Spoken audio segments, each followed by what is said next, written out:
Welcome to ఆర్ఫే TV news. Kadapa జిల్లా ప్రొద్దుటూరులో రాజకీయంగా హాట్ టాపిక్ గా మారిన చౌడూరు ఏరి భూముల వివాదంపై మాజీ ఎమ్మెల్యే రాచమల్లు శివప్రసాద్ రెడ్డి తీవ్ర ఆరోపణలు చేశారు. తెలుగుదేశం పార్టీ అధికారంలోకి వచ్చిన తర్వాత అభివృద్ధి పేరుతో చౌడూరులో భారీగా ఇసుక దోపిడీ జరుగుతుందని ఆయన విమర్శించారు. నడి ఏరులో ఫ్లాట్లు వేసి పరిశ్రమల పేరుతో భూములను విక్రయిస్తున్నారని, ప్రభుత్వం పేద రైతుల నోట్లో మట్టి కొట్టి రియల్ ఎస్టేట్ వ్యాపారం చేస్తుందని మండిపడ్డారు. చౌడూరు ఏరియాలో గత 50 సంవత్సరాలుగా 25 మంది పేద రైతులు వ్యవసాయం ఆధారంగా జీవనం సాగిస్తున్నారని తెలిపారు. ఏటిని సాగు భూమిగా మార్చుకోవడానికి రైతులు 15 సంవత్సరాలు కష్టపడ్డారని చెప్పారు. ఇప్పుడు అదే భూములను ఇండస్ట్రియల్ పేరుతో ఆక్రమించి రియల్ ఎస్టేట్ దందా నడుపుతున్నారని ఆరోపించారు. ఈ వ్యవహారంపై పేద రైతులు హైకోర్టును ఆశ్రయించగా పనులు యథాతథంగా నిలిపివేయాలని హైకోర్టు ఉత్తర్వులు జారీ చేసిందన్నారు. తదుపరి ఆదేశాలు వచ్చే వరకు పనులు ఆపాలని కోర్టు స్పష్టం చేసిందని తెలిపారు. ప్రభుత్వ అధికారులు హైకోర్టు ఆదేశాలను ధిక్కరించారని ఆశిస్తున్నారని అన్నారు. అలాగే స్థానిక ఎమ్మెల్యే వరదరాజులరెడ్డి మరియు ఆయన కుమారుడు కొండారెడ్డిపై కూడా రాచమల్లు తీవ్ర ఆరోపణలు చేశారు. రోజుకు 30 లక్షల రూపాయల వరకు ఇసుక విక్రయాల ద్వారా సంపాదిస్తున్నారని, 12 టైర్ల టిప్పర్లతో ఇసుకను బయట ప్రాంతాలకు తరలిస్తున్నారని ఆరోపించారు. గత 3 నెలల్లో దాదాపు 30 కోట్ల రూపాయల వరకు దోచుకున్నారని విమర్శించారు. చదును పనుల కోసం తొలగించిన ఇసుకను ఎమ్మెల్యే కుటుంబానికి ఇవ్వాలని ఏ చట్టంలో ఉందని ప్రశ్నించారు. ఇక్కడ డంప్ చేయాల్సిన ఇసుక బయటకు ఎలా వెళ్తుందని ఏపీఐఐసి అధికారులను నిలదీశారు. అధికారులు నిద్రపోతున్నారా లేక ఇసుక అమ్మకాలలో వాటాలు ఉన్నాయా అని ప్రశ్నించారు. ప్రభుత్వం వెంటనే పనులు నిలిపివేయకపోతే తామే అడ్డుకుంటామని మాజీ ఎమ్మెల్యే రాచమల్లు శివప్రసాద్ రెడ్డి హెచ్చరించారు.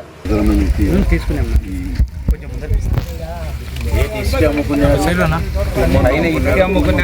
మట్టి అమ్ముకున్నారు, కింద అదే అమ్ముకుంటారు. లెక్కలేనంత పోతుంది.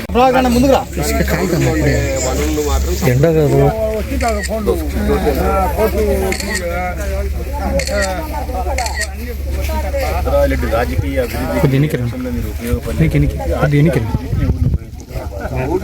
చౌదూరు మీద ఎక్కువ ఫోకస్ ఉంది సార్.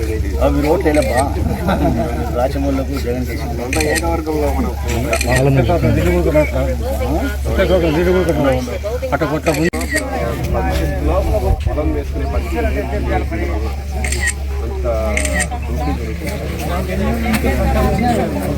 లాజిక్ ఏంటంటే ఇది మొత్తం అబ్జర్వ్ చేయండి. చెప్పి మీ అధికారి ఎవరు రమ్మ మీడియాకి ఇదే నేను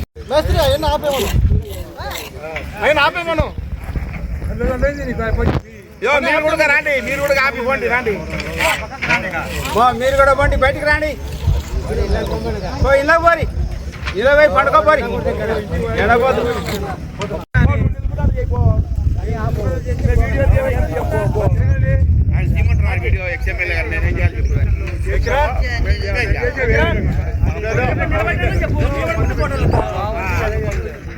ఇంజనీర్ సంబంధిత ఇంజనీర్ నిలబెట్టుకో, మా వీడియోలు తీయపో.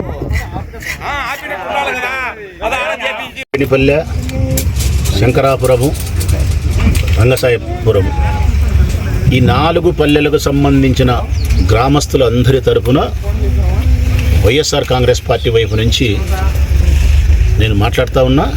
నేను విజ్ఞప్తి చేస్తూ ఉన్నా కలెక్టర్ గారికి, సంబంధించినటువంటి రెవెన్యూ అధికారులకు, పోలీసులకు.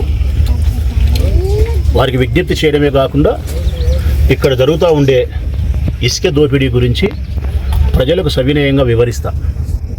నా ఉద్దేశం ఒకే ఒకటి, ఈ ఇసుక దోపిడీని ఆపడం అనేది ఎంత ప్రాధాన్యత ఉందో అంతకంటే మించి ఒక పైసా ఎక్కువ ఇక్కడ స్థానికంగా ఉండే ఒక దాదాపు 20-25 మంది రైతులు వ్యవసాయం చేసుకుని జీవించే చిన్నోళ్ళు, 1-2 ఎకరాలు వ్యవసాయం చేసుకుని జీవించే పేదవారు, వారికి తిరిగి మళ్ళీ వ్యవసాయం చేసుకునే దాని భూమిని రక్షించాలన్నదే ప్రధానమైనటువంటి లక్ష్యం.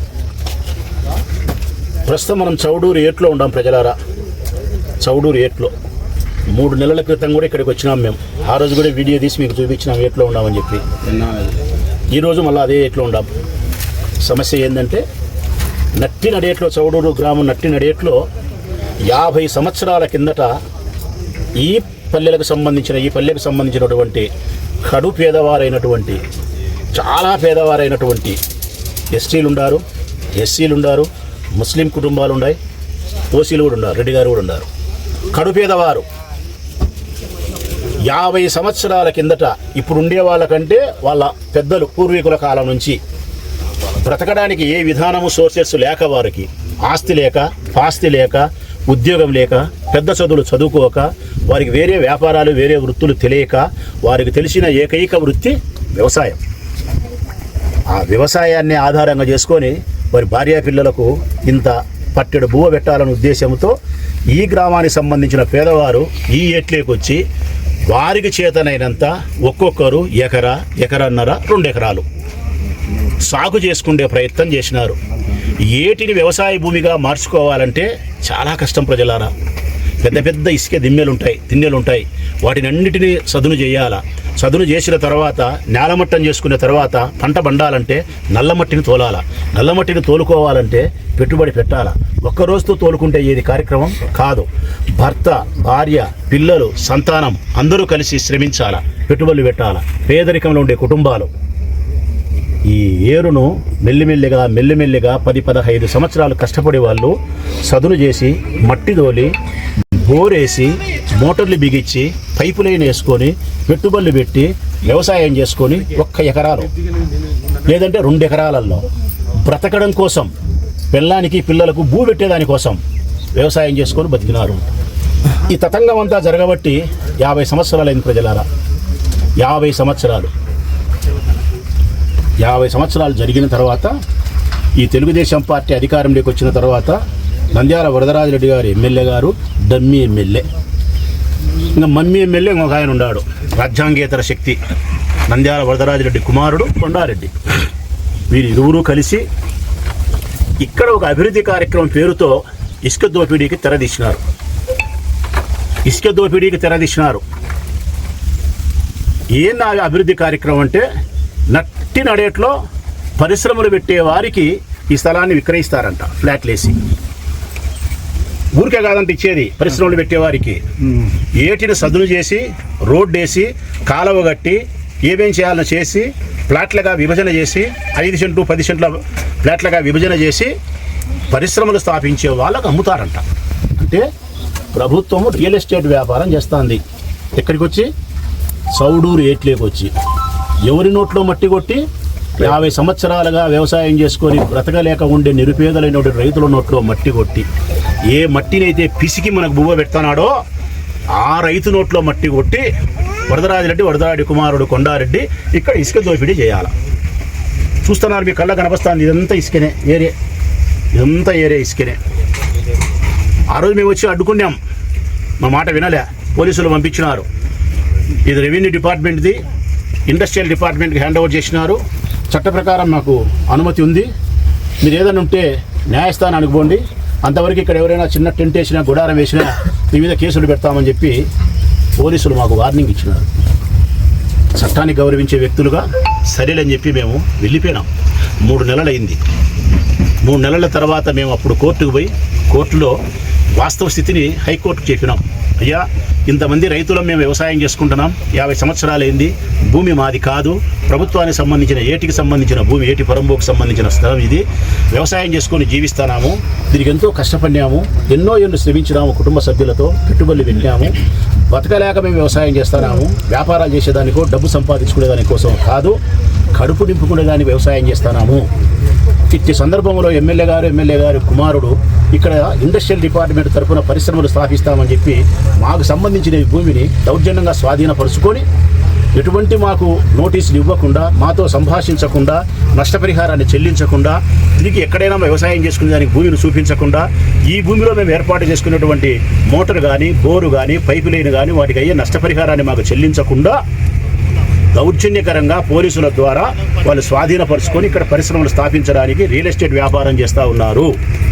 న్యాచురల్ జస్టిస్, సహజమైన న్యాయం కూడా మాకు దక్కలే. ఆ సహజమైన న్యాయం ఏంటంటే ఈ భూములు తీసుకునే దానికి సహజమైన న్యాయ విధానం ఏమైతే ఉందో మాకు నోటీసులు ఇచ్చి కోర్టుకు పోయి మేము అడిగే ఈ సహజమైన న్యాయాన్ని కూడా మాకు కల్పించకుండా దౌర్జన్యకరంగా తీసుకున్నారు. కాబట్టి దీన్ని నిలుపుదల చేసి మా నష్టపరిహారము, మా పరిస్థితి ఏందో మా మొర ఆలకించనని చెప్పి హైకోర్టు మేము పోతే హైకోర్టు వారు ఇచ్చినటువంటి స్టేటస్ కో, ఇది హైకోర్టు వారు ఇచ్చిన ఉత్తర్వులు 4వ తారీఖు ఇచ్చినారు. ఏమని ఇచ్చినారు? మీరు సహజమైనటువంటి న్యాయానికి కూడా ప్రయత్నం చేయలేదు, రైతుల పట్ల సహజమైన న్యాయం అంటే వారికి నోటీసులు ఇవ్వడం కానీ, వారి వాదన వినడం కానీ, వారికి నష్టపరిహారం చెల్లించే విషయంలో కానీ, వారికి ఉండబడిన సామాన్లు తీసుకునేదానికి అవకాశం కల్పించే విషయంలో కానీ, ఏ విషయాలకు సహజమైన న్యాయానికి కూడా మీరు ఆస్కారం ఇవ్వకుండా మీరు ల్యాండ్ అక్విజిషన్ చేసుకునే విధానాన్ని కూడా ప్రాపర్ ఛానల్ ద్వారా మీరు పోకుండా మీ ఇష్టానుసారం చేసినారు. కాబట్టి యథాతథంగా ఆ భూమిని ఉంచండి రైతులకు. హైకోర్టు వారు తిరిగి మళ్ళా న్యాయ విచారణ జరిగి ఉత్తర్వులు ఇచ్చేంత వరకు అందులో ఏ కార్యక్రమాన్ని చేపట్టరాదు. రైతులు వారి వ్యవసాయాన్ని చేసుకుంటారు, ఎట్టుండేది అట్నే ఉంటుంది అని చెప్పి ఇచ్చిన స్టేటస్కో మా అడ్వకేట్ కూడా పవన్ రెడ్డి. రైట్, ఇది అమరావతిలో మేము వేసినాం. మా అడ్వకేట్ శేఖర్ రెడ్డి, ప్రొద్దుటూరులో పవన్ గారు. ఇప్పుడు మేము ఆర్డర్ తీసుకొని ఇక్కడికి వచ్చి సంబంధించిన అధికారులకు ఇచ్చినాం. అయ్యా, హైకోర్టు స్టేటస్కో ఇచ్చింది, నిలుపుదల చేయమని, యథాతథంగా రైతుల కట్నే ఉంచమని, 2 నెలలకు కౌంటర్ ఫైల్ చేయమని చెప్పినారు. మీకు 2 నెలల కౌంటర్ ఫైల్ చేసి హైకోర్టులో విచారణ జరిగిన తర్వాత స్టేటస్కో వెకేట్ అయినా లేకపోతే మీ వైపు న్యాయమైన తీర్పు వచ్చినప్పుడు పని మొదలు పెట్టండి, అంతవరకు పని మొదలు పెట్టొద్దు, రైతులు వారి పనిని చేసుకుంటారు అని చెప్పి హైకోర్టు వారి ఉత్తర్వులను వారికి అందించినాము. వారు ప్రభుత్వ అధికారులు కాబట్టి నంద్యాల వరదరాజిరెడ్డి, కొండారెడ్డి ఇసుక దోపిడీకి సహకరించకుండా ప్రభుత్వం యొక్క నిబంధనలకు లోబడి హైకోర్టు ఉత్తర్వులను శిరసావహించి ఈ పని ఆపుదల చేయాలని కోరుతున్నాం. కలెక్టర్ గారికి కూడా విన్నవిస్తున్నాం. ఒకవేళ అనే పదమే ఇక్కడ ఉత్పన్నం కాకూడదు. నాకు తెలిసి ప్రభుత్వ అధికారులు కోర్టు ధిక్కారం చేయరు. కానీ ఒకవేళ అనే పదం ఎందుకు అడుగుతానంటే నంద్యాల వరదరాజిరెడ్డి, ఆయన కుమారుడు కొండారెడ్డి, వారికి ఉండే ధనదాహం ముందర వారు చేసుకునే ఇసుక దోపిడీకి ఈ అధికారులు 10 రోజులు ఆపినా వాళ్ళకు చాలా బాధలేస్తుంది, కడుపులో ఆవాలు వచ్చినట్టుంటుంది. కారణం, రోజుకు 30 లక్షల రూపాయలు ఇసుక అమ్ముతున్నారు ప్రజలరా. నేను నిజమే చెప్తానా, 30 లక్షల రూపాయలు ఇసుక అమ్ముతున్నారు. ట్రాక్టర్లతో ఇసుక తోలడం లైన్లో పెద్ద ఎన్ని టైర్ల లారీలమ్మా, 12 టైర్ల టిప్పర్లు పెట్టి ఇసుక తోలుతున్నారు. ప్రొద్దుటూరులేక కాదు, బయటికి చాగలమరి, ఆర్లగడ్డ, బయట ఊర్లకు తోలుతున్నారు. దాదాపు రోజుకు ఎంత లేదన్నా కానీ 600-700 ట్రాక్టర్లకు సమానమయ్యే ఇసుకను తోలుతున్నారు బయటికి. 25 లక్షల నుంచి 30 లక్షల రూపాయల ఇసుకను ప్రతిరోజు దోపిడీ చేస్తున్నారు. అంటే నెలకు వచ్చేసి 10 కోట్ల రూపాయల ఇసుకను వాళ్ళు దోపిడీ చేస్తున్నారు. ఇప్పటికి 3 నెలలు అయింది ఈ కార్యక్రమం జరగబట్టి. ఇప్పటికే నాకు తెలిసినంత వరకు వాళ్ళు 20 నుంచి 30 కోట్ల రూపాయల ఇసుక, నెలకు 7 కోట్లు వేసుకున్నా కానీ 3 నెలలకు 20 నుంచి 30 కోట్ల రూపాయల ధనాన్ని ప్రభుత్వానికి సంబంధించిన ఇసుకను అమ్ముకున్నారు. నేను అడుగుతా ఉన్న అధికారులను, ఇక్కడ ఒకవేళ మీరు పని చేయాలని చెప్పినారు, అవన్నీ సదును చేయాలా, ఫ్లాట్లు వేస్తారు. ఆ సదును చేసే క్రమంలో అక్కడ ఉండే ఇసుకను తొలగించిన ఇసుక నంద్యాల వరదరాజిరెడ్డికి చట్టం ఉందే? నంద్యాల వరదరాజిరెడ్డి కుమారుడు కొండారెడ్డి అమ్ముకోవచ్చని చట్టం ఉందే? లేకుంటే వాళ్ళ ఫాలోయర్, వాళ్ళ మనిషి వాళ్ళకి సేవ చేసి పెట్టి 40 పైసలు 30 పైసలు బాగా తీసుకుంటే మహేశ్వర్ రెడ్డి అమ్ముకునే అవకాశం ఉందే? ఇది ప్రభుత్వానికి సంబంధించిన ఇసుక. ఇందులో ఇసుకను పక్కకు తొలగించి డంప్ చేసి మీ కార్యక్రమం చేసుకోవాలా. మరి ఇక్కడ డంప్ చేయాల్సిన ఇసుకను బయటకు ఎట్లా పోతుంది? మా దగ్గర వీడియోలు ఉన్నాయి. టిప్పర్లకు ఇసుక ఎత్తేది ఉంది, మిషన్ మాన్యువల్ కాదు, మిషన్లు పెట్టి టిప్పర్లకు తోలుతున్నారు. 12 టైర్ల టిప్పర్లకు నా దగ్గర వీడియోలు ఉన్నాయి, ఫోటోలు ఉన్నాయి, అన్నీ మేము కోర్టుకు చూపించినాం. ఈ ఇసుక అంతా ఎవరిది? ప్రభుత్వాన్ని. ఈ ఇసుక తోలడం వల్ల నష్టం జరిగేది ఎవరికి? చౌడూరు గ్రామానికి, శంకరాపురానికి, కాకరేనపల్లకు, రంగసాయిపురానికి జరుగుతుంది. కారణం, గ్రౌండ్ వాటరు నిర్వీర్యమైపోయే పరిస్థితి, గ్రౌండ్ వాటరు కలుషితమయ్యే పరిస్థితి వస్తుంది. ఈ 4 పల్లెలకు నీళ్లు లేకుండా పోతుంది. రేపొద్దున ఏటికి పెద్దగా నీళ్ళు ఎప్పుడైనా వచ్చినప్పుడు ఇది మునక గూరేదానికి కూడా ఆస్కారం ఉందని ఆ రోజు చెప్పినాం. మేము చెప్పినాం ఊళ్ళో నీళ్లు పడతాయని చెప్పినాం. ఊళ్ళో నీళ్లు పడినప్పుడు పొరపాటు జరిగితే తల్లులు పిల్లలు గూబే గాబే అడుచుకుంటా సత్యం మీరు ఎవరు గతి అంటే, సచ్చినా గతి లేదు, బతికినా గతి లేదు, నాకు లెక్క కావాలంటున్నాడు కొండారెడ్డి. నా కొడుకు లెక్క సంపాదించి పెట్టుకోవాలంటున్నాడు వరదరాజిరెడ్డి.